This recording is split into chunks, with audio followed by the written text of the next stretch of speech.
Lunga kagyal kalal Kitol man loving kagyal ki ngay na Lunga kagyal kalal Kitol man loving kagyal ki ngay na Lại đang những nhìn tin cô là tâm nghe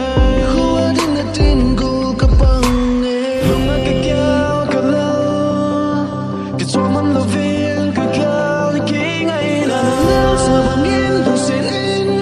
Atimin Lunga kagyal kalal Kitol man loving kagyal ki ngay na Nel sa bangin tu yamin Itim tu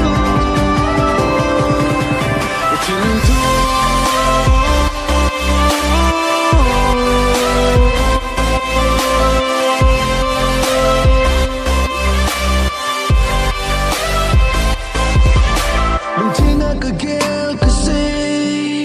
Ni tina na kom Nung ding ka nung Ting tua lil ding ka tin Say do tay lâu Có lung kẹo ka này Lại đang đứng nhìn tin cô là tâm nghe Khó tiếng là tin cô gặp bằng nghe Tina kagyal kasi Ni tina na kom Nung ding ka nung Ting tua lil ding ka tin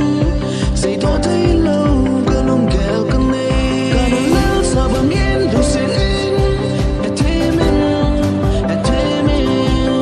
Cả nang lil sa bangin Du yamin Itim tu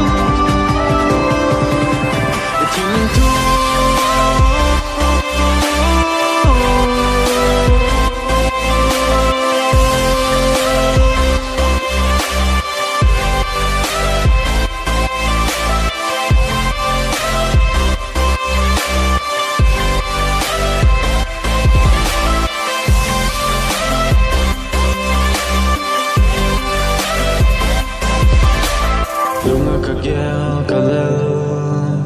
Kitol man loving kagyal